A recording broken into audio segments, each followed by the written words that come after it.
그들이 예루살렘에 가까이 와서 감람산 벳바게와 베다니에 이르렀을 때에 예수께서 제자들 중 둘을 보내시며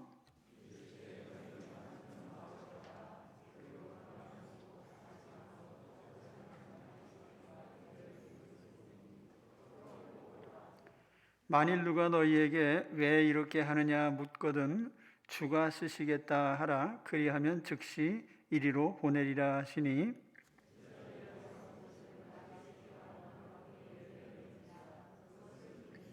거기 서 있는 사람 중 어떤 이들이 이르되 나귀 새끼를 풀어 무엇 하려느냐 하매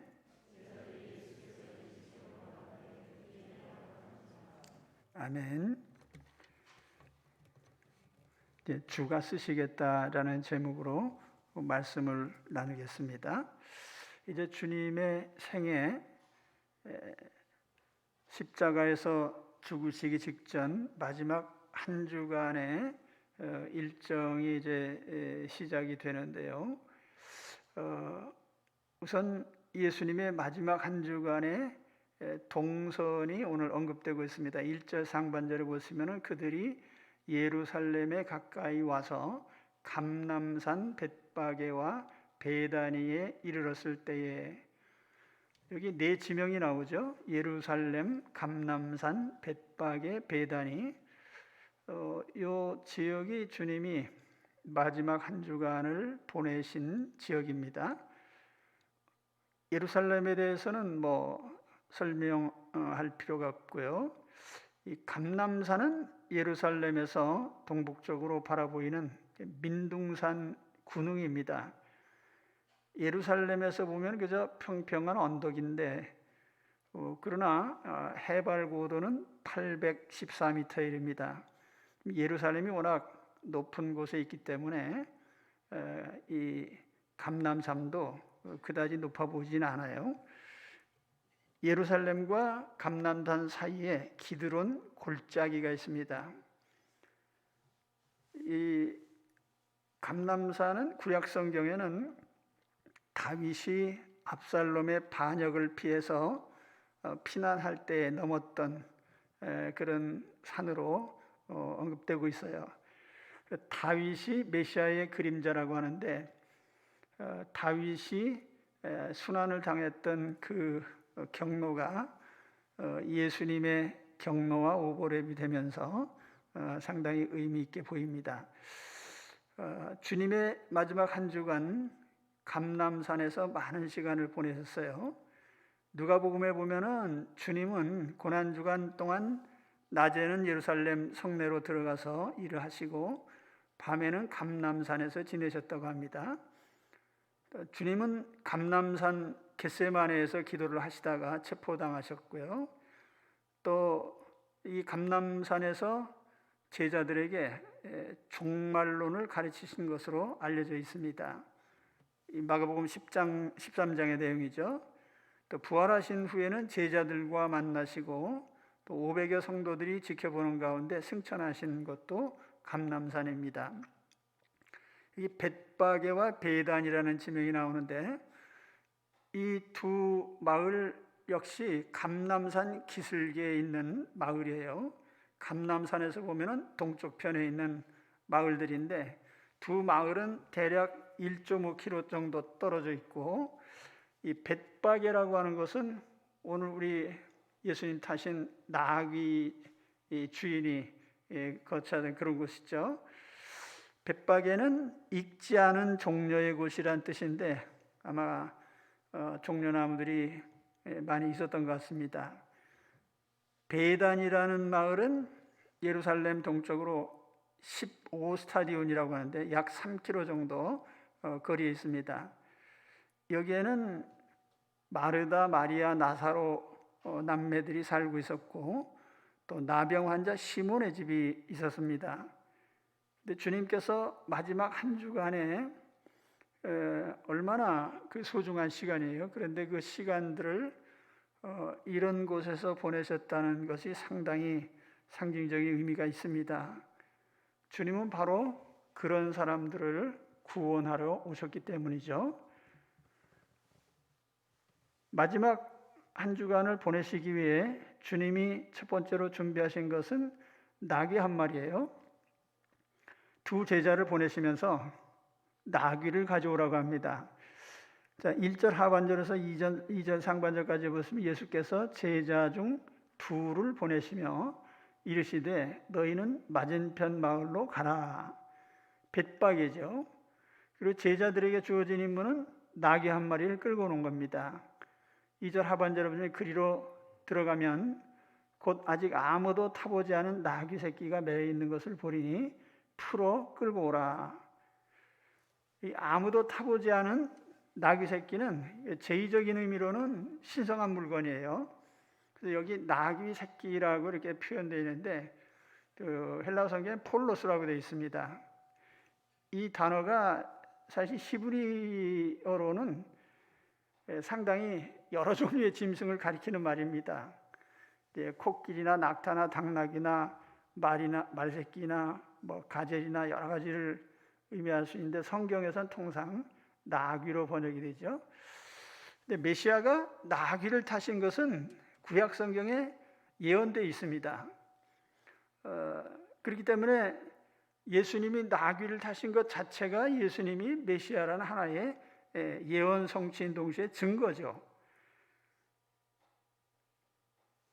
스가랴서 9장 9절에 보시면 시온에 따라 크게 기뻐할지어다 예루살렘에 따라 즐거이 부를지어다 보라 내 왕이 내게 임하시나니 그는 공의로우시며 구원을 베푸시며 겸손하여서 나귀를 타시나니 나귀의 작은 것 곧 나귀 새끼니라. 그래서 예수님께서 이렇게 어린 나귀를 타실 것이 구약 성경에 예언되어 있죠. 자, 오늘 강조하려고 하는 것은 이 나귀의 용도예요. 주님께서 두 제자에게 미리 당부를 하셨죠. 만일 누가 너희들어 왜 나귀를 끌고 가느냐라고 물으면 주가 쓰시겠다고 얘기를 해라. 나귀의 용도는 주님을 태우고 예루살렘 거리를 행진하는 것입니다. 3절에 보시면 만일 누가 너희에게 왜 이렇게 하느냐 묻거든 주가 쓰시겠다 하라. 그리하면 즉시 이리로 보내리라 하시니 주가 쓰시겠다. 직역하면은 주님이 필요로 하신다 그런 뜻이에요. 명령받은 두 제자는 지체 없이 출발해서 주님이 지시하신 대로 나귀를 이제 끌고 옵니다. 나귀 주인이 거절할 수도 있고 또 뭐 나귀를 제대로 끌고 올는지 그 점에 대해서는 전혀 어떤 말씀도 없었기 때문에 단지 그저 주님의 명령대로 하는 것뿐이에요. 이렇게 해서 가져와라. 이의 없이 그대로 순종을 합니다. 사실은 우리가 하나님의 일을 할 때 우리가 할 자세가 그것이죠. 주님이 말씀하신 대로 따르기만 하면 돼요. 그리고 결과는 주님이 책임지십니다. 제자들이 가서 본즉 나귀 새끼가 문 앞 거리에 매여 있는지라 그것을 푸니 거기 서 있는 사람 중 어떤 이들이 이르되 나귀 새끼를 풀어 무엇 하려느냐 하며 제자들이 예수께서 이르신 대로 말한대 이에 허락하는지라. 그러니까 뭐 다른 얘기 구차하게 무슨 설명한 게 없어요. 그냥 주님이 말씀하신 대로 주께서 쓰시겠다 이렇게 얘기를 하니까 아무 이의도 없이 그냥 허락을 했습니다. 우리는 주님이 필요로 하시는 용도라면 순종할 뿐이죠. 그것이 우리 모든 그리스도인들이 따라야 될 길입니다.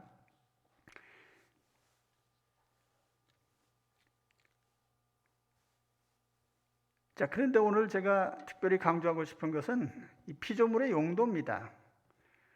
모든 피조물은 하나님이 필요로 하시는 용도가 있습니다. 하찮은 미물이라도 하나님이 지으신 우주 만물은 다 존재 이유가 있어요. 하나님이 필요하셔서 만드신 겁니다. 나귀 한 마리가 그렇죠. 나귀의 주인은 제자들이 나귀를 맨 줄을 푸는 것을 보고 물었어요. 나귀를 풀어서 무엇에 쓰려고 하느냐? 그 제자들은 그냥 주가 쓰시겠다. 그 나귀 주인은 나귀를 쓰실 분이 주님이신 줄 알고 그냥 허락했어요. 뭐 자세한 용도를 묻지도 않았고, 또 어디로 끌고 갈 것인지, 얼마나 쓸 것인지 뭐 일체 묻지 않습니다. 그냥 제공을 했을 뿐이죠. 이 우주 만물은 창조주 하나님께서 만드셨어요. 이게 존재의 기반이 하나님께 있죠. 그러니까 거대한 천체로부터 시작해서 아주 눈에 보이지 않는 미생물에 이르기까지 다 하나님의 섭리 안에서 존재하고요. 하나님의 손길 밖에서는 존재할 수 없어요. 만물의 원천적인 소유권도 하나님께 있습니다. 그러니까 하나님은 어떤 피조물을 존재하게도 하시고 거둬가기도 하십니다. 인간도 마찬가지죠. 단 한 사람도 하나님의 통치 밖에서 존재할 수 없습니다. 각 사람이 가지고 있는 우리의 소유물도 마찬가지예요.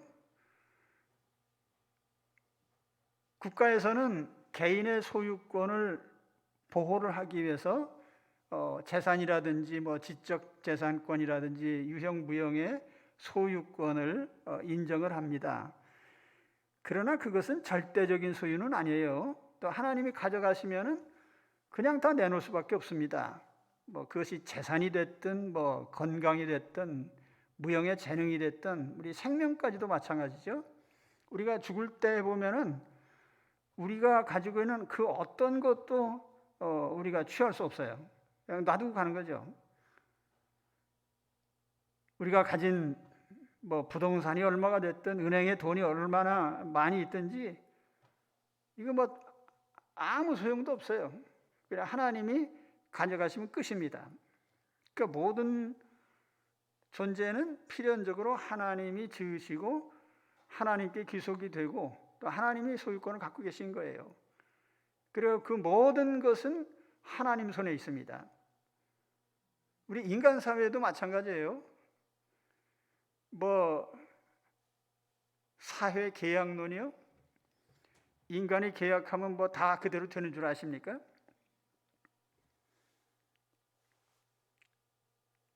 인간 사회를 만드시고 소유하시고 통치하시는 분은 하나님이십니다. 뭐 작은 가족 단위에서부터 어떤 사회든 국가든 마찬가지예요. 하나님께서 언제든지 그 존재 자체를 해체시킬 수도 있고 또 뭐 공중분해시키실 수도 있어요. 저는 어려서 이제 냉전 시대를 통과하면서 살았는데 내 기억에 소련이 해체된다 그런 상상은 할 수가 없었어요.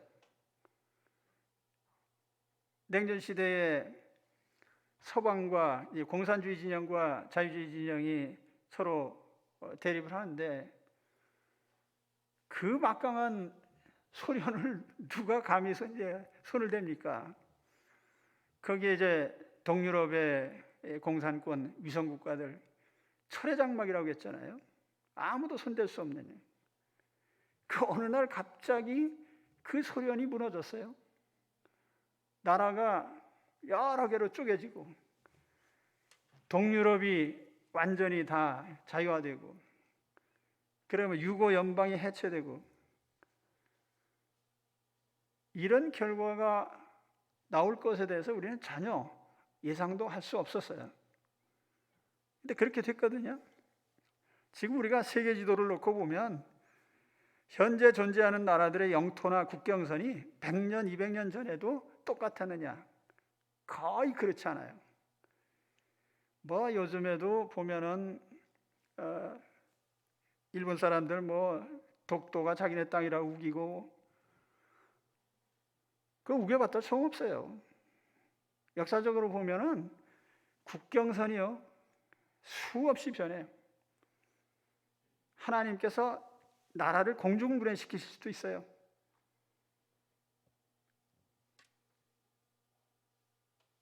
다시 나귀 한 마리 얘기를 계속하겠습니다. 이 나귀의 주인은 주님이 쓰신다고 하실 때 묻지 않고 드렸습니다. 원소유주이신 하나님이 쓰신다고 하는데 뭐 어디에 쓰느냐, 왜 쓰느냐 뭐 따질 필요도 없는 거죠. 그냥 드릴 뿐이죠. 만약 하나님께서 오늘 내가 가진 어떤 것이든지 쓰시겠다고 하면 가장 좋은 방법은 그냥 드리는 것뿐입니다. 하나님께서 만일 내게 야 오늘 내 돈이 좀 필요한데 선한 일에 좀 써야 되겠어? 그럼 드려야 되죠.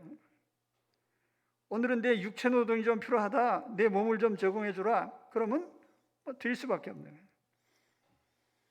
오늘 내 시간이 좀 필요한데 시간 좀 내줘라, 내 재능이 필요해, 그럼 우리는 하나님께 드리는 것이 상책이에요.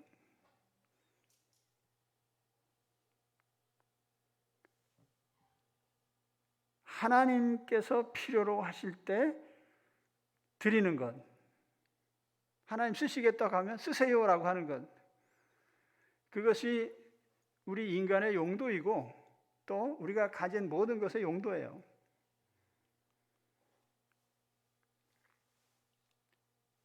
이 사람이 세상에서 어떤 일을 하는 것도 다 때가 있습니다. 저도 지금 이제 제 사역에 거의 종점에 와 있는데 오늘 주보에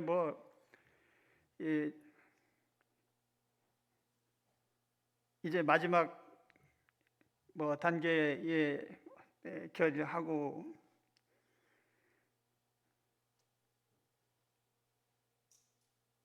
38년 전에 30대였죠. 청청한.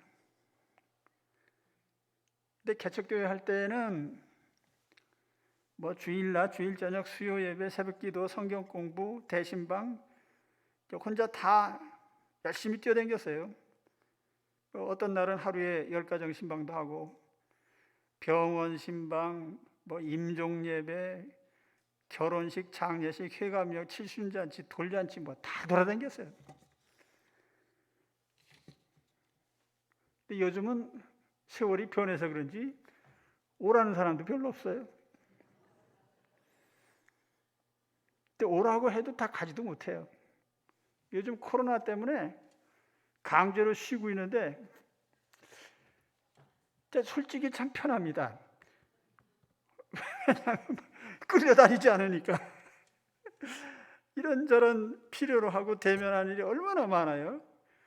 제 업무 중에 대부분이 대면입니다.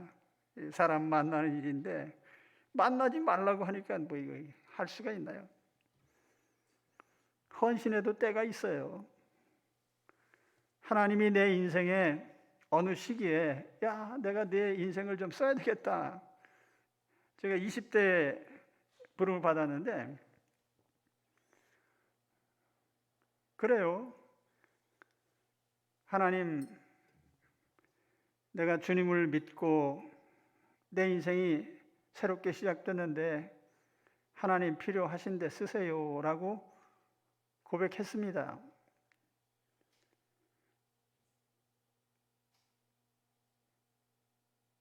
그리고 인생이 이렇게 쓰임받는다는 것은 굉장히 우연한 것처럼 보여요. 우리가 다른 사람이 나를 필요로 하는 때가 있잖아요. 상당히 우연한 기회에 그런 쓸모가 나타납니다.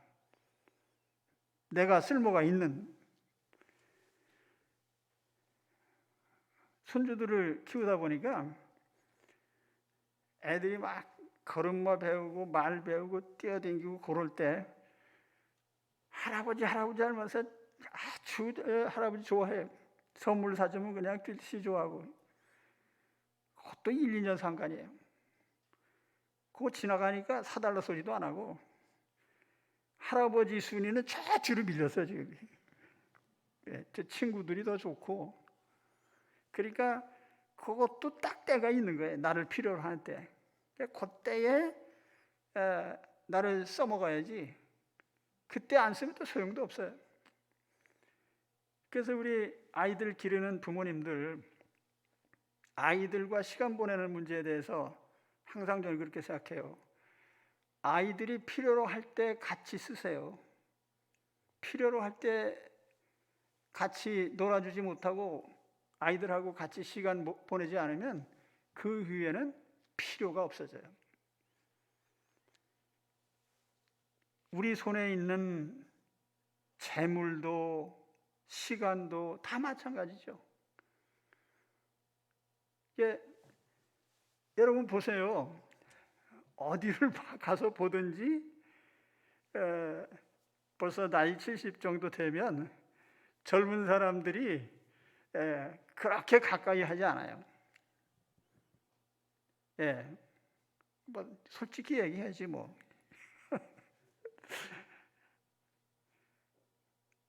내가 무엇을 하고 싶고 도움을 주고 싶고 뭔가 기여하고 싶어도 필요 없는 거예요.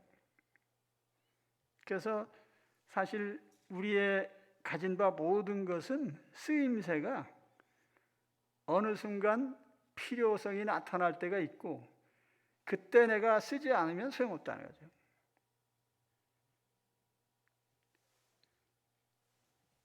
저도 그래요. 제가 20대에 예수님을 만나고 그때 주님의 부름에 순종했기 때문에 오랜 기간 그래도 쓰임을 받았죠. 뭐 나이 들어가지고 부름 받아봐야 얼마 헌신 못하는 거예요. 그래서 우리는 하나님이 주신 유형무형의 어떤 것이든지 간에 하나님이 쓰시겠다고 하실 때 기쁘게 쓰세요. 하나님 쓰세요. 여기 있습니다. 내놓으시기 바랍니다.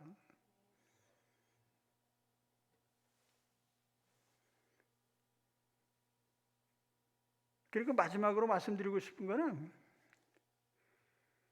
아주 작은 쓰임으로 말미암아 큰 영광을 얻게 된다는 거예요.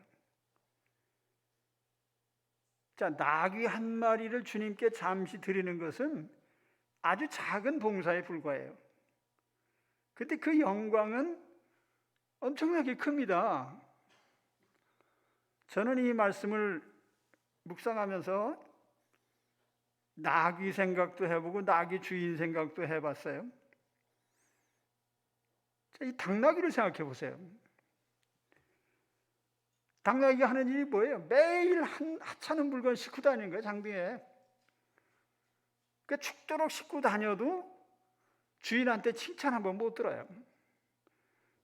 느리게 가면 채찍 한번 맞고 죽도록 일하면서 얻어 터지고. 근데 어느 날 갑자기 내 등에 메시아를 실었어요.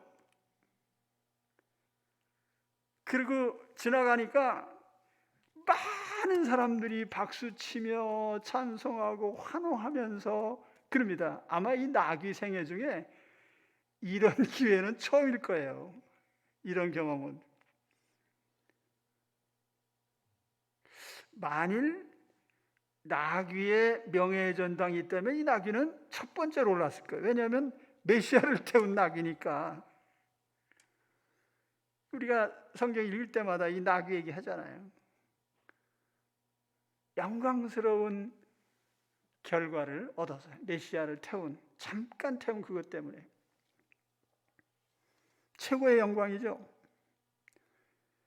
나귀의 주인을 또 생각해 보세요. 마당에 매놨던 나귀 새끼 어디 별로 쓸 일도 없었는데 주님이 쓰신다고 해서 잠시 드렸어요. 그런데 주님이 그 나귀를 타고 예루살렘 거리를 행진을 하셨습니다. 아마 몇 시간 정도에 불과할 거예요.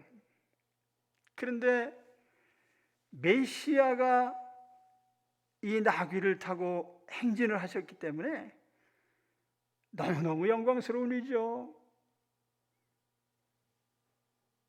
그런 상상도 해봐요. 요즘에 무슨 드라마 촬영지 그러면 그냥 그곳이 관광지가 돼요. 근데 만일 오늘날 같다면은 메시아를 태운 나귀가 있는 집. 그럼 아마 손님이 몇 터지게 올 겁니다. 영광스러운 일이죠. 아마 그 집이 사적지가 됐을지도 몰라요. 근데 우리가 이 명예와 영광이라고 하는 게 그래요. 어떤 면에서 보면은 명예와 영광이라고 하는 건 우리 인생의 종점이기도 해요. 사람들이 최종적으로 바라보는 것은 명예와 영광이거든요. 정주영 씨가 대통령에 출마했다가 낙방했어요. 그런 생각했습니다. 평생 벌어먹을 거 다 쌓아놓고 뭐 쓸데없이 대통령에 출마했나. 그때 또 한 번 생각해보면 그래요. 내가 돈도 많고 아쉬울 것도 하나도 없는데 밤낮 정치인들이 찝쩍거리거든요. 재산 많으니까 이거 해라 저거 해라. 그래서 아마 정주영 씨가 그랬을 거예요. 아, 이거 대통령도 내가 해야 되겠다. 귀찮아서 이거. 근데 그게 쉽게 될 일입니까? 세상에서 명예와 영광을 얻는 것은 대부분이 투쟁과 관련이 있어요. 권력 투쟁. 남과 경쟁해서 이기고 그래야 되다 보니까 밤낮 세상에서 명예를 얻고 영광을 얻으려고 하면 싸워야 돼. 누군가 경쟁해야 되고 싸워야 되고 1등 해야 되니까.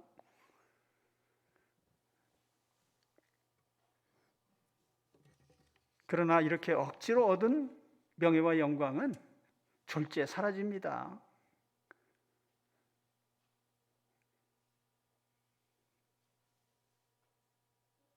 우리가 평생 피땀 흘려 얻은 명예와 영광, 인간 세상의 것은요 하루아침에 다 날아가요. 그래서 우리가 노래 가사 중에 되죠. 화무 11호이고 달도 차면 기운다. 다 지나가 버린다. 통과한다. 그 하나님이 주신 명예는 달라요. 하나님이 주신 명예는 영원해요. 자, 우리가 이 세상에서 그래도 웬만큼 살았잖아요. 여러분이 이제 내 인생에 어떤 명예와 영광을 기대하십니까? 그러니까 세상 사람들이 바라는 어떤 명예, 어떤 영광을 기대하고 계세요? 세상에서 명예와 영광을 얻는 것이 힘들어서 포기한 사람도 많을 거예요. 그러나 여러분, 진정한 영광은 하나님이 주십니다. 그 영광은 사람과의 경쟁에서 얻어지는 게 아니고 하나님이 필요로 하실 때 내가 하나님 필요하신데 쓰임 받으면 돼요. 하나님이 쓰신다고 하면 그냥 내놓으면 됩니다. 그것이 무슨 물질이 됐든지 내 몸이 됐든지 무슨 재능이 됐든지 마찬가지예요.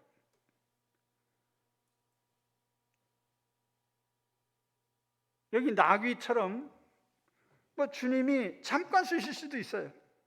그래도 영광스러운 거죠. 그래서 우리가 인생의 모든 영광은 하나님이 쓰신다고 하실 때 드리는 데서 나타난다. 수시로 그렇게 하시기 바랍니다.